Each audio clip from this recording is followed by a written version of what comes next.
From the National Newsroom of the Canadian Press, I'm John Kennedy.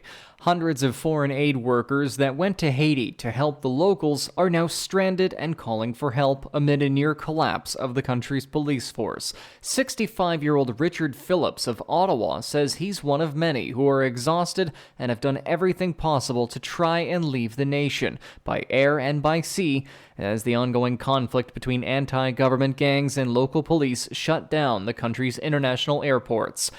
The landlord of an Ottawa townhouse that was the site of a gruesome mass killing says he was shocked when police told him what happened. Harpreet Chabra told the Canadian Press he had no idea anyone other than the couple and their children were living in the home, including the 19-year-old international student who is now facing multiple first-degree murder charges.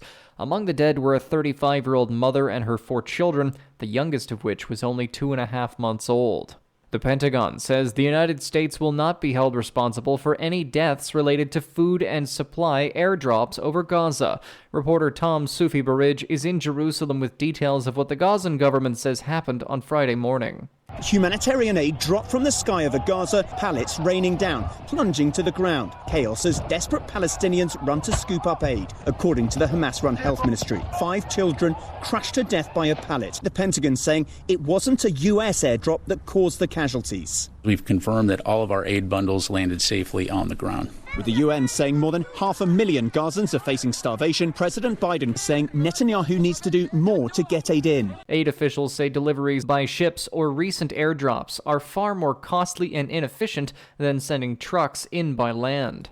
An Iqaluit-based musician is pushing back against the pressures he faces from the music industry with a new solo release. Andrew Morrison says for years the band The Jerry Cans has battled forces of Canada's music industry to stay true to their roots, as concert organizers, radio stations, and marketers often urge the band to maintain a certain identity and sing in English. The twice Juno-nominated artist says his new solo performance, performing under the name of Echoes of, rejects the past influences and genre pressures. Oppenheimer was explosive at the box office, bringing in nearly $1 billion in ticket sales at a time when home viewing was at its peak. There is also a strong possibility that number of viewers for this year's Oscars will be higher than usual. Pop culture expert Mike Muse looks at which films might take home the trophy.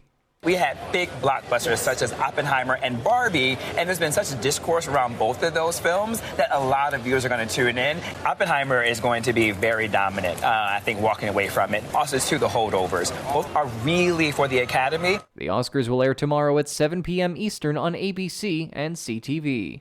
This is the Canadian Press. In sports, there are 13 games in the NHL today, with all 7 Canadian teams in action. The Western Conference leading Vancouver Canucks will host the Winnipeg Jets. The Edmonton Oilers will visit the Buffalo Sabres. League-leading Florida Panthers will host the Calgary Flames. The Ottawa Senators, who have lost 6 in a row, visit the San Jose Sharks. And the Montreal Canadiens host the Toronto Maple Leafs. There are no games in the Professional Women's Hockey League today, but players are still buzzing about Toronto's 3-0 win over Montreal yesterday in a contest that featured big hits, bad blood, and playoff-like intensity. Hannah Miller, Rebecca Leslie, and Emma Maltese supplied the goals, while netminder Kristen Campbell stopped 23 shots for her 3rd shutout of the season. There are 7 games in the NBA today, including one in Portland, where the Trailblazers will host the Toronto Raptors. The Raptors sit 12th in the Eastern Conference with a 23-40 record. The Trailblazers are 14th in the Western Conference with a 17-44 record. From the Canadian Press, I'm John Kennedy. Thanks for listening. Don't forget to follow and subscribe. For more of today's top stories, visit thecanadianpressnews.ca.